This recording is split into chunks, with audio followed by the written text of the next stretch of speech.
क्या हाल चाल क्या हाल चाल है बच्चों, आप लोगों के? कैसा फील कर रहे हैं आप लोग इस वक्त, ये सोचते हुए कि रिजल्ट में तकरीबन 1.5 महीना रह गया है? बल्कि इतना भी नहीं। तुम सब मेरे पुराने बिलावट बच्चों, आई थिंक 3-3 पेपर दे के बैठे हुए हो सारे। शायद 3 से ज्यादा दिए हैं, 3 दिए हैं। ऑनलाइन को मेरी आवाज आ रही है? तो डेफिनेटली दो चार पहले जरूरी बातें कर लेते हैं, फिर उसके बाद इस सब्जेक्ट का आगाज करते हैं। सबसे पहली बात मेरे बच्चों, एक चीज जो इस वक्त हम सबके दिमागों, इंक्लूडिंग मेरे दिमागों पे सवार हुई हुई है, वो इस नई स्कीम का तमाशा है। मैं अपने टीचिंग कैरियर में 2 दफा ये मौका गुजार चुका हूं, तीसरा मर्तबा आ रहा है अब। सबसे पहले मैंने 2014 में देखा था, 10 साल पहले, जब आई कैप ने अलग अलग पेपर, सेम पेपर को अलग अलग किया। दो किए, कैप 4 और कैप 7। ये नाम नहीं थे, अलग अलग किए। लेकिन नहीं, आई एम सॉरी, मर्ज किए। जब मैंने टीचिंग शुरू की थी 2010 में, तो ये अलग अलग ही होते थे। एक मॉड्यूल बी में होता था मर्केंटाइल लॉ, एक मॉड्यूल सी में होता था कंपनी लॉ। 2010, 11, 12, 13, 14, 14 में हमने नई स्कीम देखी, मर्ज कर दिया। 15, 16, 17 और फिर 18।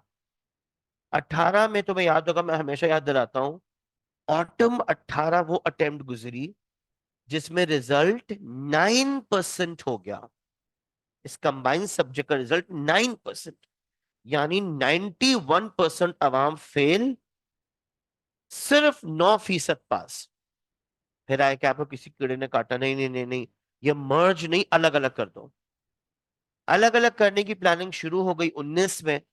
20 में अलग होना था, मगर कोविड आ गया। तो वो 20 और 21, कोविड और वो चलता रहा उस जमाने में, वो SOPs एंड सारी चीजें। 22 में आके इन्होंने इसको दोबारा से अलग अलग किया।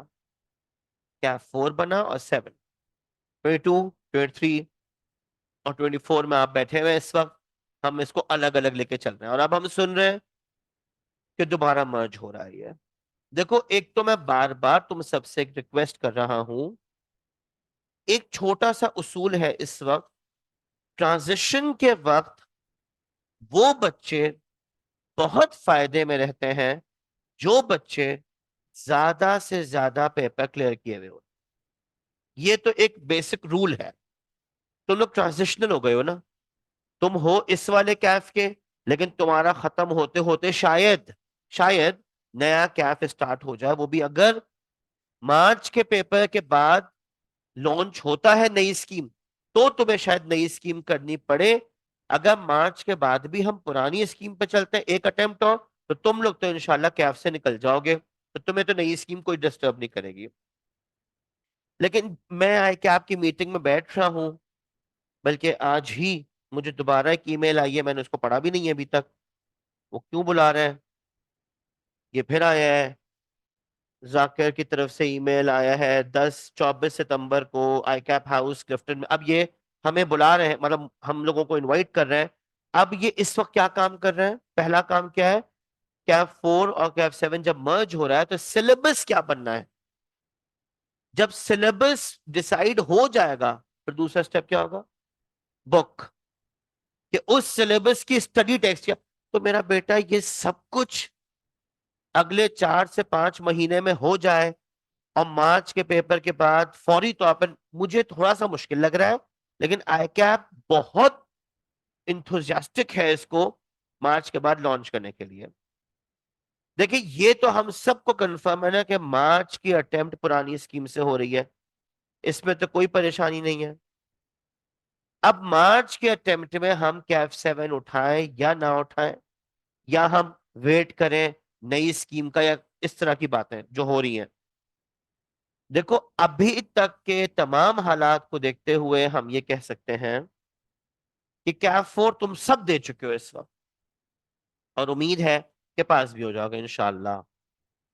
अगर कैव 7 तुमने इस अटेम्प्ट में उठाते हो, तो देखो तुम्हारे इस वक्त ग्रुप ए से कितने पेपर बच गए? एक ही होगा शायद। नहीं, ग्रुप ए, तुम्हारा ग्रुप ए कंप्लीट है, तो तुम्हें तो अब ग्रुप बी में ही आना। और तुम्हारे आयशा, बी में चारों उठा रही हो, गुड, 5 महीने हैं, मैनेज कर सकती हो। और तुम लोगों के दो क्लियर हैं, तो तुम अभी ग्रुप बी से और ग्रुप ए के दो उठा रहे हो, ऐसा कुछ कर रहे होगे। तीन उठा रहे हो अब, दो यानी तीन उठा रहे हो। तो अगर तुम लोग इंशाल्लाह, यानी मैं ये कह सकता हूं कि मार्च तक तुम सब लोग तकरीबन 5 या 6 पेपर्स दे चुके होगे। शायद जैसे ज्यादा ही होंगे, रात तो खैर निकल ही जाएंगी, अल्लाह ताला का अगर कामयाब कर देता है तो।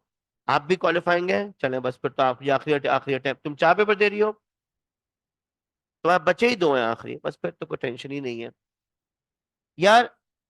एक उम्मीद है, अभी हम आई कैप में बैठेंगे तो देखो ये सब कुछ आई कैप करता क्यों है इस वक्त, इसका सबसे मेन रीजन है to reduce the number of papers. इस वक्त आई कैप का सीए जो है वो शायद 21 पेपर्स ले रहा है आपसे, जो कि दुनिया में अब 18 पेपर्स पे आ चुके हैं। तो उन्होंने कहा भाई लॉ को अलग अलग मत करो, कम कर दो, लेकिन साथ में ये ले आए डाटा एनालिटिक्स एंड फिनटेक वाला पेपर। अगर तुम लोग क्या 4 और 7 मार्च तक इंशाल्लाह दोनों क्लियर कर लेते हो, तो इस बात के 90% चांसेस हैं कि डाटा वाला पेपर तुम्हारे लिए एग्जाम्प्ट हो जाए।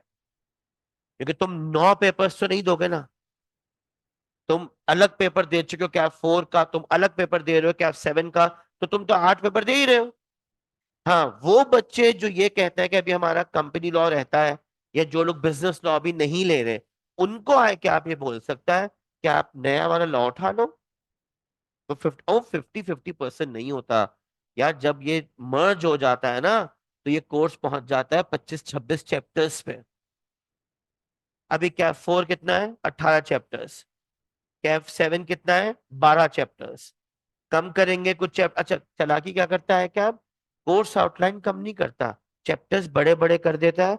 और अभी जैसे तुम लोगों ने कैप 4 पढ़ा सबने, छोटे छोटे chapters, chapter 5 contingent contract, arbitration वाला चैप्टर, कॉजाई कॉन्ट्रैक्ट वाला चैप्टर, डैमेजेस वाला, ये क्या करेंगे, आपको दिखाने के लिए क्या करेंगे कि चैप्टर्स ले आएंगे 12-13 पे, और वो एक एक चैप्टर को 2-2 3-3 चैप्टर से मिला देंगे। तो यार डेफिनेटली जो नया लॉ का सब्जेक्ट आ रहा है वो डिफिकल्ट होगा।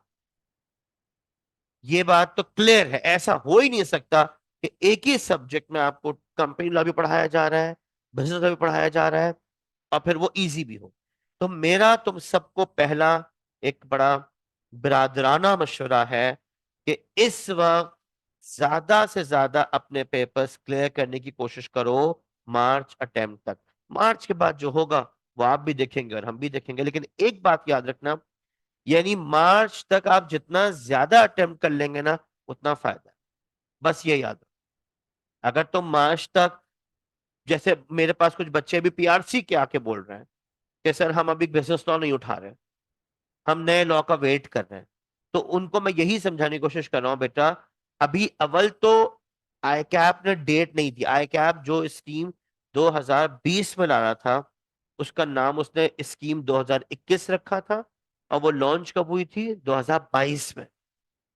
आई कैप का एक नोटिफिकेशन आएगा कि जी हम स्कीम लॉन्च कर रहे हैं सितंबर में, मार्च में नहीं कर रहे, और वो तमाम बच्चे जो बैठ के यहाँ इंतजार कर रहे हैं लॉ के मर्ज होने का, वो लटक जाएंगे। इसलिए अभी हम यही अज्यूम करेंगे कि इस स्कीम की कोई डेट, अच्छा आई कैप कोई डेट दे ही नहीं रहा है। बातें बहुत हो रही हैं नेट पे, फेसबुक पे, हर टीचर अपनी अपने मंजन बेच रहा है, वीडियोस डाल रहा है, बच्चों को अट्रैक्ट कर रहा है। किसी के पास अब लॉ का टीचर नहीं रहा, उनका लॉ का टीचर छोड़ के चला गया है, तो उन्होंने ये अनाउंस कर दिया कि लॉ का सब्जेक्ट तो अभी लो ही नहीं, बेकार है। वो खुद माशाल्लाह अकाउंटिंग के बहुत बड़े टीचर हैं, 4-5-6 सब्जेक्ट एक साथ पढ़ाते हैं, तो उन्होंने क्या अनाउंस कर दिया, बस सारे अकाउंटिंग मैं भी पढ़ाता हूं।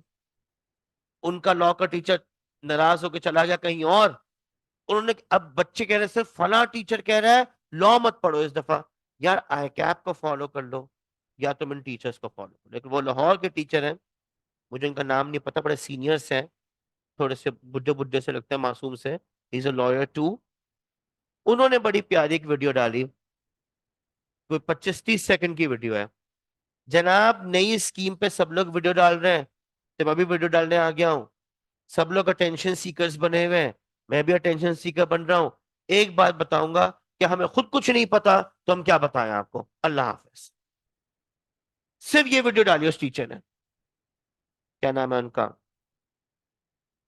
Professor Naeem. Pack pack college जो है लाहौर का, उसके लॉ के टीचर हैं वो।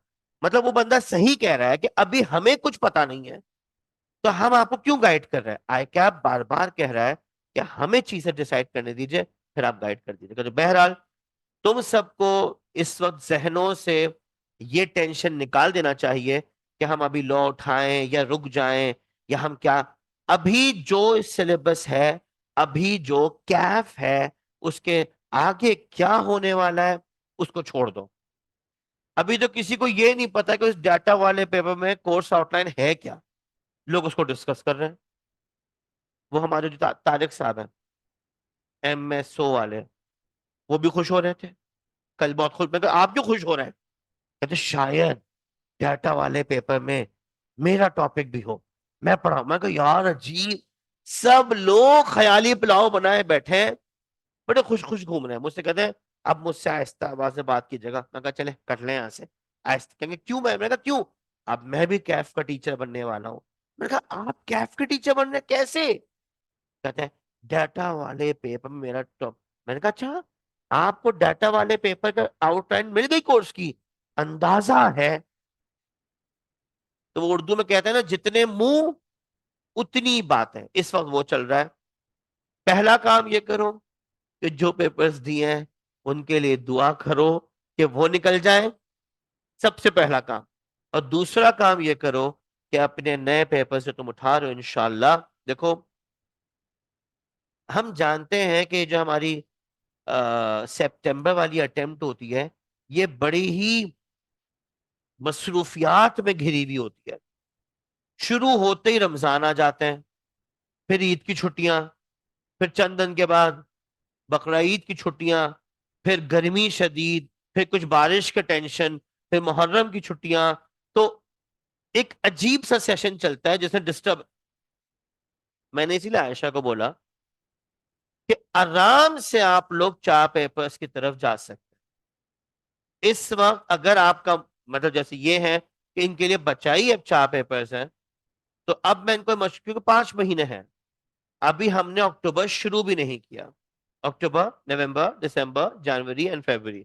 और इन 5 महीने में मेरे ख्याल से बीकॉम भी नहीं होगा। बीकॉम कौन कर रहा है तुम लोगों में से? एडीसी जो होता है, उसके पेपर्स कब होंगे? कोई आइडिया है? दिसंबर में होता है। खैर, पिछले 1-2 साल से तो मैं सुन रहा हूँ कि वो भी कैफ के पेपर्स के बिल्कुल करीब आ जाते हैं। केयू वाले जरा लेट चलता है तो दिसंबर कहते तो है, मगर जनवरी का फरवरी तक ले आते हैं। और फरवरी में बच्चे फिर ये कहते हैं सर हमारे मार्च अटेम्प्ट भी सर पर है। तो मैं तो यही मशवरा देता हूँ कि सीए पे ध्यान दो, एडीसी के पेपर में जाके बैठ जाओ बस, जो लिख सकते हो वो लिख लो, बाकी अल्लाह मालिक है। तो उम्मीद ये है। अच्छा, जो पीपी कोर्सेज वाली आवाम थी, जो अब तक, उनको भी मेरा मशवरा है इन 5 महीनों में वो भी कंप्लीट करो जल्दी से। क्योंकि हाँ, अगर नई स्कीम मार्च के बाद आ गई तो फिर ये खाली मिस अनीला मिस सामा वाला सीन नहीं रह जाएगा। फिर सीन जो है वो आई कैप की थर्ड पार्टी इन्विजिलेशन और थर्ड पार्टी एग्जामिनर आ जाएगा। मुश्किल हो सकता है। मतलब मुश्किल तो खैर क्या होगा, वो भी बच्चों को करना ही पड़ेगा। लेकिन तुम्हारे पास एक उम्मीद है, तो फौरी तौर पे इस पीपी वाले सीन से भी निकल जाओ। Is that okay? Now coming back to the lecture, तुम सब ये बात जानते हो कि CAF 7 is all about the company law. Company के बारे में क्या जानते हो बच्चों? Any idea?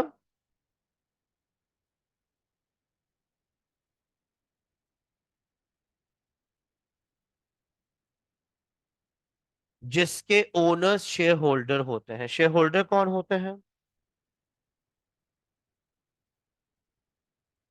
पैसा लगाते हैं यार। बिजनेस ऑर्गेनाइजेशन नॉर्मली तीन तरह की होती है। मैं जरा आईडी को कनेक्ट कर लूं।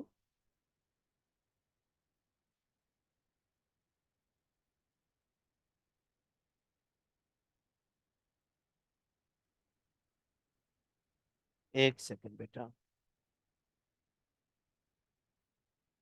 अ, ये जरा अकबर भाई अपना हिसाब किताब कर लें जब तक। मैं जरा जल्दी से पासवर्ड डाल देता हूँ।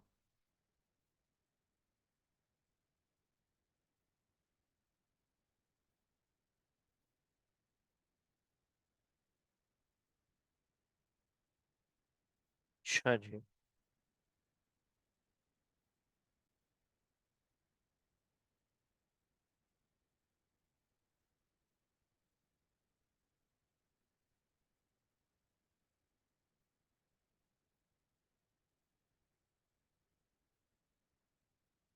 जी मेरे बच्चों, तो हम जल्दी से बेसिक सी बातों में अगर आपको लेकर आते हैं तो डेफिनेटली कंपनी एक third form of business organisation है। मैं जल्दी से एक बच्चों वाली बात से स्टार्ट करता हूं कि अगर आप अकेले कोई कारोबार करने की नीयत रखते हैं तो वो कहलाएगा सोल प्रोप्राइटर, या सोल ट्रेडिंग भी कहते हैं। आपका पैसा, आपका रिस्क, आपका प्रॉफिट, आपकी मेहनत, सब कुछ आपका।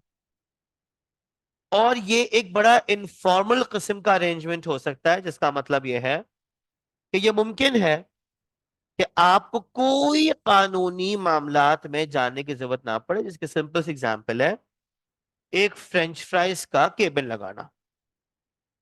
अगर आप एक फ्रेंच फ्राइज का केबिन कार्ट लगा रहे हैं तो उसके लिए कोई लीगल रिक्वायरमेंट नहीं चाहिए। फिर आपका दोस्त आपके पास आता है और वो आपसे पूछता है कि भाई तुम कितना कमाते हो। आपने कहा कि यार मैं तमाम खर्चे निकाल के डेली के 1,500-2,000 बचा लेता हूँ। उसने कहा 1,500-2,000 डेली? यानी तो, और हाँ वीकेंड पे तो मैं 3-3 हज़ार बचा लेता हूँ। उसने कहा यार तुम इस फ्रेंच फ्राइज के कार्ट से लाख रुपए महीना कमा रहे हो। मैं इतनी मेहनत कर रहा हूँ ऑफिस में और मैं 35-40 हज़ार की तनख्वाह पे बैठा हूँ। तो एक काम करते हैं, मैं भी एक ऐसी कार्ड तुम्हारे साथ लगा लेता हूँ, मुझे गाइड करो। उसने कहा ठीक है। वो एक साइट है, बहरिया यूनिवर्सिटी में जगह है। अगर तुम कहते हो तो मैं वहां बात कर लूं। बहरिया यूनिवर्सिटी में कार्ड लगानी है। आपका दोस्त आपकी प्लानिंग से चला गया बहरिया यूनिवर्सिटी। अब ये क्या बन गया? Business partnership. यहां तक तो तुमने कैप 4 में डिस्कस किया। लेकिन कंपनी, देखिए अब अगर आप इस आपने कहा यार फ्रेंच फ्राइज, मेरा ख्वाब है कि मैं इस फ्रेंच फ्राइज के बिजनेस को ओपीटीपी के लेवल पे लेके जाऊं। ओपीटीपी वो तो बहुत बड़ा लेवल है, उसके लिए तो बहुत पैसा चाहिए। हाँ तो एक काम करते हैं ना, हम लोग, मैडम ने नाम लिया था अभी थोड़ी देर पहले, हम बाहर वालों से, शेयर होल्डर्स से पैसे मांगते हैं। हम दुनिया वालों से पैसे जमा करते हैं और बिजनेस में लगाते हैं। बिजनेस बढ़ाते हैं, हम भी कमाएंगे, उनको भी प्रॉफिट देंगे। अब ये जो बिजनेस ऑर्गेनाइजेशन की तरफ तुम बढ़ रहे हो ना, इसे लॉ में नाम दिया गया कंपनी का। कंपनी बगैर रजिस्ट्रेशन के काम नहीं कर सकती। रजिस्ट्रेशन किसे कहते हैं हम लोग? किस प्रोसेस का नाम है रजिस्ट्रेशन? अभी अकबर भाई आप लोगों को रजिस्टर करेंगे कैफ 7 में। ये क्या होता है रजिस्ट्रेशन? आप कुछ मुझसे कह रहे हैं? अच्छा। लॉ के अंदर एक मतलब समझ लीजिए कि दबानी वालों का जो एक रिकॉर्ड होगा उसमें आपको लीगली एंटर करने का कार्रवाई चल रही है कि जनाब आप कैफ 7 के रजिस्टर्ड या इनरोल्ड स्टूडेंट बन जाएं, ताकि कल को कोई इशू हो तो रिकॉर्ड में आपका नाम मौजूद। तो मैं यहां पे बस ये ऐड कर देना चाहता हूं कि कंपनी जो एंटिटी है वो रिकॉर्ड में लाए बगैर बिजनेस शुरू नहीं कर सकती, और इसको रेगुलेट करने का जो कानून है उसका नाम है कंपनीज एक्ट 2017, 17। बड़ा लेटेस्ट लॉ है। असल में 2001 में, देखो यार मैं तुमसे एक सवाल पूछूं, company share holders investment shares, आज भी पाकिस्तानी अवाम, पैसे वाली अवाम जिसके पास पैसा है, सेविंग्स हैं, पाकिस्तानी अवाम की सेविंग्स की सबसे पहली चॉइस क्या है?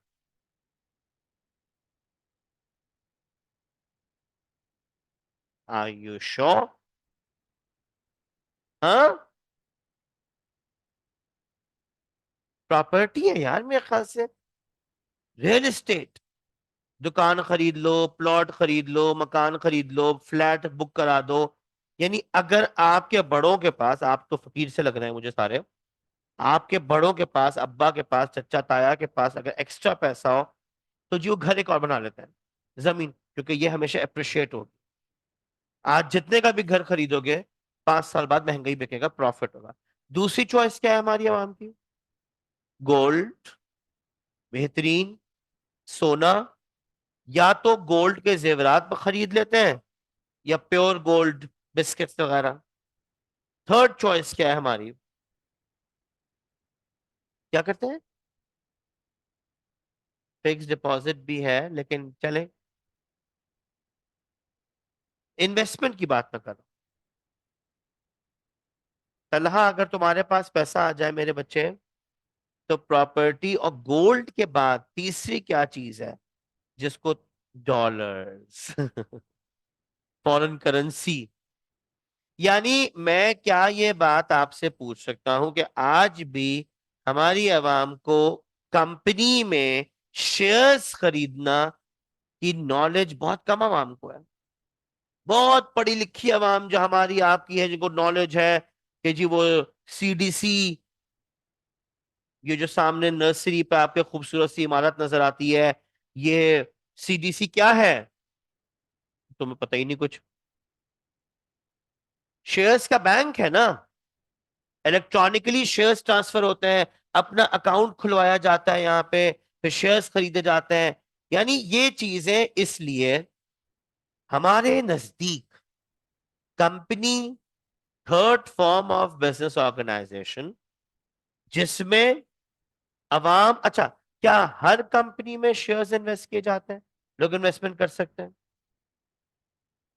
सिर्फ पब्लिक की तरफ जा सकते हैं। इसका लिए तुमने जरूर नाम सुना होगा, पाकिस्तान में कुछ कंपनीज के नाम क्या, अच्छा, नामों में लिमिटेड लगना लाजमी है। थैंक यू अब्दुल भाई। लाजमी है, चाहे वो जुनेद जमशेद प्राइवेट लिमिटेड हो, चाहे वो एंग्रो पाकिस्तान लिमिटेड हो। सिर्फ लिमिटेड लगता है हमारे मुल्क में, पब्लिक लिमिटेड नहीं लगता। Lucky Cement limited, Shell Pakistan limited. जब सिर्फ लिमिटेड का वर्ड लगा हुआ है तो इसका मतलब है कि पब्लिक कंपनी है। और जहां प्राइवेट, पीवीटी ब्रैकेट में डला पड़ा है, क्या फर्क है इन दोनों में? प्राइवेट कंपनी के शेयर्स, वेरी गुड बेटा, प्राइवेट कंपनी के शेयर्स पब्लिकली ट्रेड नहीं होते, पब्लिक नहीं खरीद सकती। यानी आप जितनी भी कोशिश करें और आप चाहें कि आप जे डॉट के शेयर्स खरीद लें, वो बिकेंगे ही नहीं। Junaid Jamshed private limited is a private company, वो आपको इन्वॉल्व ही नहीं कर रहे हैं। जबकि अगर आपको एंग्रो के शेयर्स कहीं से, अव्वल तो मिलते ही नहीं, इतने जबरदस्त शेयर्स हैं एंग्रो के, आज ये मेरे ख्याल से 4,000 का एक शेयर चल रहा है ही नहीं। जिसके पास शेयर्स हैं वो बेचने को तैयार ही नहीं है। अच्छा, पीआईए के शेयर्स खरीदोगे? मिल रहे हैं, बहुत मिल रहे हैं, बेच क्यों? इसका मतलब ये हुआ तलहा डार्लिंग कि इंसान इन्वेस्टमेंट करते हुए ये सोचता है कि मुझे रिटर्न कहां से मिलेगा। ये कोई गुनाह है?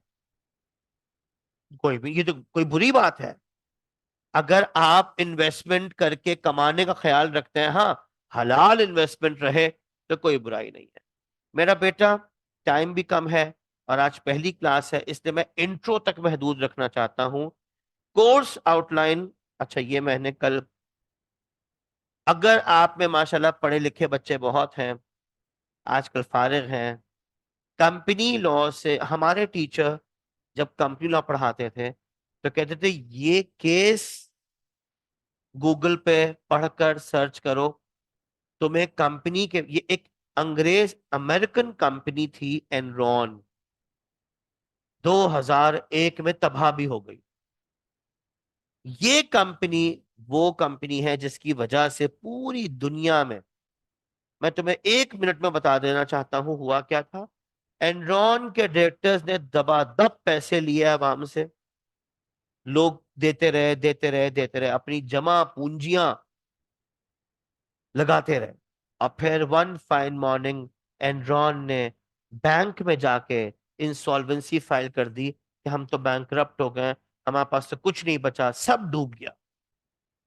चले, कंपनी तो रही एक तरफ, अब आप ये सोचिए कि वो अवाम जिसने अपनी जिंदगी भर की पूंजियां लगा दी थी, उनको तो हार्ट फेल हो गए होंगे ना। लिटरली हार्ट फेल हुए, लिटरली। अच्छा, इस कंपनी से पूरी दुनिया हिल गई। पूरी दुनिया के कॉर्पोरेट सेक्टर में लोगों को यह फिक्र पड़ गई कि या अल्लाह, ऐसा भी हो सकता है। नहीं नहीं भाई, अब आइंदा कंपनी में शेयर्स नहीं खरीदेंगे। अब लोगों ने लिटरली अपने जो शेयर्स इन्वेस्ट किए हुए थे वो पैसा निकालना शुरू कर दिया। उस वक्त ये जरूरी था कि अवाम के दिल में capital market, share market, company की एक क्रेडिबिलिटी दिखाई जाती। तो दुनिया के तमाम बड़े बड़े ममालिक ने अपने लॉस को और स्ट्रिक्ट किया ताकि धोखेबाजी ना हो सके। 2002 में अमेरिका ने लॉ अपग्रेड, अमेरिकन कंपनी थी, सबसे पहले अमेरिका ने अपने लॉज में जो लूप होल्स थे वो सही किए। 2006 में यूके ने किए, 2009 में इंडिया ने किए। हमारे मुल्क में थोड़ा लेट होता है, लेकिन जैसे ही मियां मोहम्मद नवाज शरीफ साहब की हुकूमत आई 2013 में, उन्होंने कहा भाई अच्छा, पाकिस्तान में कंपनी लॉ कौन सा था इससे पहले? मैंने कौन सा लॉ पढ़ा था लॉयर बनते हुए? Companies ordinance 1984। हम लोग 84 के लॉ पे थे, 90। तो फिर इस अकदार साहब आपके फाइनेंस मिनिस्टर थे, 3 साल लगे, 14, 15, 16, 3 साल ये एफबीआर, एसईसीपी, लॉयर्स, पार्लियामेंट, सबको मिला जुला के फिर वो कानून तैयार हुआ जिसको आज आप पढ़ते हैं, 2017 का कंपनी एक्ट। और मैं बहुत फख्र से कह सकता हूं कि अब हमारा जो कंपनी लॉ है वो किसी भी इंटरनेशनल कंपनी लॉ के बिल्कुल बराबर आ चुका है। तो ये सारी शुरुआत इस मनहूस कंपनी के तबाही से हुई थी। ये कंपनी तबाह हुई और पूरी दुनिया हिल गई। तो आप लोग पढ़ने पढ़ाने के अगर शौकीन हैं, मुझे पता है तलहा माशाल्लाह बड़ी अच्छी रिसर्च पढ़ता है, अच्छी, बच्चों से ना बात करके अंदाजा हो जाता है कि बच्चे जो हैं वो सिर्फ गेम खेलते हैं घर में या कुछ नॉलेज भी रखते हैं। तो तलहा मुझे पता है, जैनू भी, जैसे जैसे कैफ के पेपर्स पास होते जा रहे हैं, इनके बाल कटते जा रहे हैं, पता नहीं क्या इनके ऊपर कयामत टूट रही है, ऐसी अल्लाह रहम करे। तो अच्छे बच्चे हैं, सभी बच्चे अच्छे हैं, खैर शयान भी पढ़ाकू सा है, पढ़ लिया करो। अब ये ना, ये केस ना समय कंपनी लॉ समझने में बड़ी मदद देगा तुम्हें, तो इसलिए ऐसे देख लेना। बहरहाल आगे चलते हैं। छोटा सा कोर्स आउटलाइन है, 12 चैप्टर्स। तुम लोग 18 चैप्टर्स पढ़ के आए हुए हो कैफ 4 के, और वो भी वो 18 चैप्टर जो अलग अलग अलग अलग अलग अलग मामलात के थे।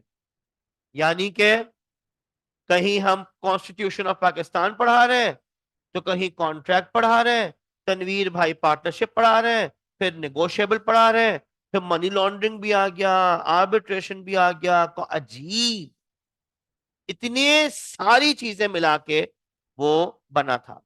यहां चैप्टर 1 से लेकर चैप्टर 12 तक कंपनी कंपनी कंपनी कंपनी, सिर्फ एक लॉ। स्टार्ट करेंगे हम, मतलब इंट्रो खाली दे रहा हूं। अच्छा, मैं दो तीन बातें यहां क्लियर कर दूं। इस कोर्स में मेरे साथ जो मेजर पोर्शन शेयर करेंगे, मतलब मुझसे भी ज्यादा पोर्शन, वो होंगे सर हुनैन। अ, मेरे बिल्कुल बरक्स हैं वो, यानी कि एक शरीफ आदमी है वो, एक डिसेंट आदमी है वो, पीटीआई के बड़े आ, चहीते हैं वो। और माशाल्लाह वैसे भी he is a qualified chartered accountant.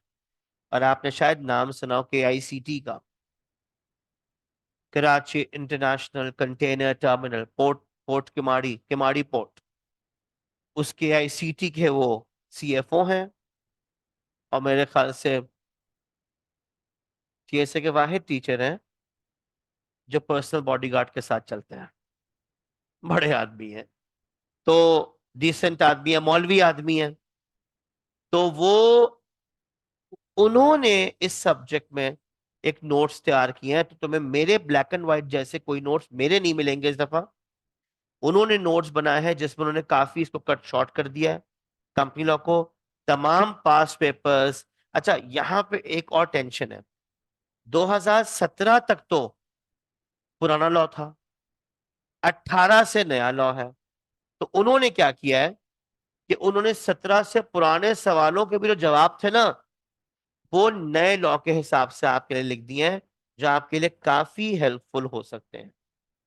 एक खुशखबरी है तुम्हारे लिए, वो ये कि कोर्स इसका लिटरली छोटा है।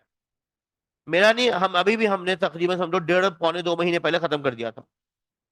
जुलाई में ही खत्म, आशूरे से पहले खत्म हो गया था कोर्स। इसका कोर्स लंबा नहीं चलता। मतलब मैं इसमें से 4 चैप्टर या 5 देखूंगा शायद, एक तनवीर देखेगा, एक या दो, और बाकी हुनैन। और इसकी सबसे बड़ी आसानी की बात यह है कि हर चैप्टर दूसरे से कनेक्टेड है। तो टॉपिक ही एक है। अब कंपनी क्या है, कंपनी की टाइप्स, मैंने अभी आपको बताया, पब्लिक, प्राइवेट वगैरह। कौन सी कंपनी में प्राइवेट लिमिटेड लगता है, कौन सी कंपनी लिमिटेड। देखिए, मैं इस वक्त एक छोटी सी बात ऐड करूंगा। कंपनी लॉ पढ़ाते हुए आपको एक चीज आज जिंदगी में पहली बार बता रहा हूं, जो शायद आपको ना पता हो, कि company has a separate legal entity. अच्छा, इसका क्या मतलब है? तुम चुप रहोगी, तुम चुप रहोगी, कोई और बच्चा या बच्ची। सेपरेट लीगल एंटिटी क्या है?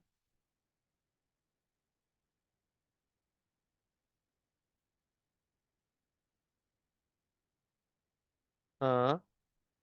अच्छा भाई, आयशा कह रही है सोल प्रोप्राइटर और उसका बिजनेस एक ही होता है, जबकि कंपनी और उसके चलाने वाले अलग अलग होते हैं, मतलब ओनर्स, ओनर्स। कंपनी एक लीगल पर्सन है, वेरी गुड। ताहा का ये जुमला मुझे बहुत पसंद आ रहा है। लीगल पर्सन क्या है, एक्सप्लेन करोगे? पर्सन का मतलब क्या है? पर्सन का लिटरल मतलब क्या है? नहीं नहीं, मैं पर्सन पूछ रहा हूँ अभी, आर्टिफिशियल और नेचुरल पे नहीं जा रहा। क्या पर्सन का मतलब इंसान है? यही तो बस इस वक्त तुम्हें समझाना है। तुम्हारा जवाब होगा sir, there are two types of person in law, natural person and artificial person. Natural person हूं मैं और आप, इंसान। और आर्टिफिशियल पर्सन है कंपनी। क्या मतलब? मैं तुम्हें एक छोटी सी एग्जांपल से कुछ आइडिया देता हूं। ABCD, 4 लड़के मिलकर एक पार्टनरशिप बनाते हैं, ABCD एंटरप्राइजेस फॉर एग्जाम्पल। चार लड़के मिलकर पार्टनरशिप, ये अलग अलग क्या कहलाएंगे? Partners. Collectively firm. Excellent, excellent. अब इन चारों, अब फर्म का लोन का मतलब क्या है? पार्टनर्स का लोन। फर्म की लायबिलिटी का मतलब क्या है? फर्म के प्रॉफिट का मतलब क्या है? फर्म ने सही काम किया मतलब किसने किया? फर्म लायबल हो रही है मतलब कौन लायबल हो रहा है? यानी आप कहेंगे कि चार partners of firm same legal entity है, इनमें कोई फर्क नहीं है। पार्टनरशिप और पार्टनर्स एक ही है। Am I clear?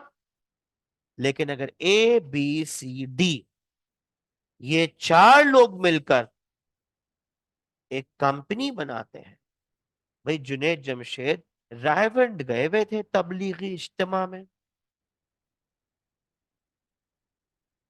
कि कुछ तबलीगी आके उनके पास बैठे, पैसे वाले तबलीगी, कहते हैं जुनेद भाई हमारे पास एक आइडिया है बिजनेस का, साथ देंगे? जुनेद कहने लगे, ये जुनेद ने खुद वाकया सुनाया था अपनी जिंदगी में। जुनेद ने कहा नहीं मेरे पास तो नहीं है इतना पैसा वैसा का मैं बिजनेस में लगाऊं। पैसा हमारा है, आप मशहूर आदमी हैं, फेमस आदमी, नाम आपका लेंगे हम। अच्छा क्या इरादा, क्या कपड़े का कारोबार? कपड़े का कारोबार शुरू करना है। जुनेद जमशेद कहते थे रायवंड के तबलीगी इज्तिमा में बैठे बैठे पूरी प्लानिंग हुई है कारोबार की, हलाल कारोबार की। जुनेद, मान लीजिए जुनेद और तीन और, आई डोंट नो कितने थे, मैं एग्जांपल दे रहा हूं, चार लोग मिलके कंपनी बनाते और जुनेद भाई कंपनी का नाम आपके नाम पे रखेंगे, Junaid Jamshed private limited. Private limited का मतलब क्या है? सिर्फ ये चार होंगे, कोई और नहीं होगा। जुनेद जमशेद और तीन इंसान के बच्चे हैं यहां पे, और एक आर्टिफिशियल पर्सन।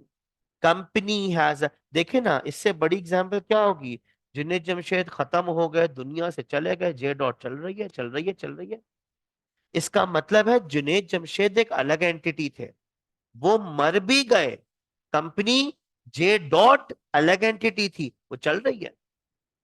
तुम्हें क्या लगता है ये कोका कोला, पेप्सी कोला आज की कंपनीज हैं?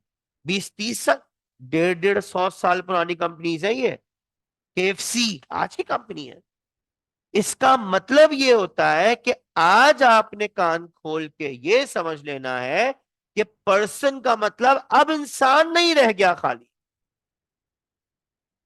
एक आम आदमी की नजर में, एक डॉक्टर की नजर में पर्सन का मतलब इंसान है। Every person is entitled to do this, for example, तो कहेंगे इंसान, पर्सन, मर्द औरत। लेकिन आपको ये पता है कि जब कानून में ये लिखा है कि every person is entitled to purchase land in its own name, तो क्या लकी सीमेंट जमीन नहीं खरीद सकती? बिल्कुल खरीद सकती है। तलाल जमीन खरीद सकता है, तलहा लोन ले सकता है बैंक से, Junaid Jamshed private limited loan ले सकता है बैंक से। पार्टनरशिप में लोन लिया जाएगा तो वो पार्टनर्स के नाम पे लिया जाएगा क्योंकि वो सेम एंटिटी है। कंपनी में लोन लिया जाएगा तो कंपनी के नाम पे लिया जाएगा।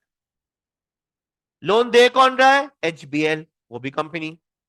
हबीब बैंक लिमिटेड, वो भी बैंकिंग कंपनी। अब हबीब बैंक वाला अगर ये बोले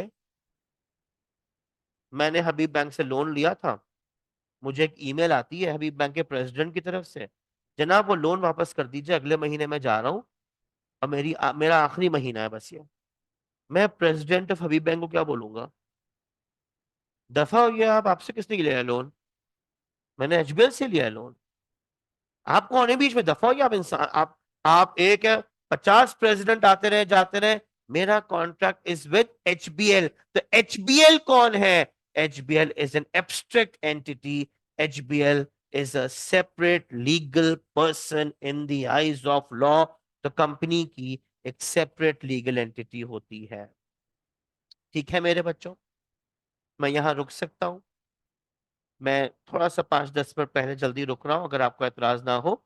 पहला पहला दिन है, इंशाल्लाह तुम्हें क्लासेस का शेड्यूल बहुत जल्द पता चल जाएगा। और मैं इंशाल्लाह शुरू से ही शुरू करा रहा हूँ।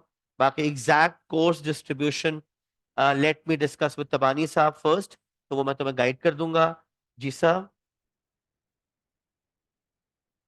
यार हमारी कोशिश है कि फिजिकल हो वो इस दफा। मुझे बिल्कुल अपने स्टूडेंट्स की, अपने बच्चों की रिक्वेस्ट का अंदाजा है। अगर हो सके,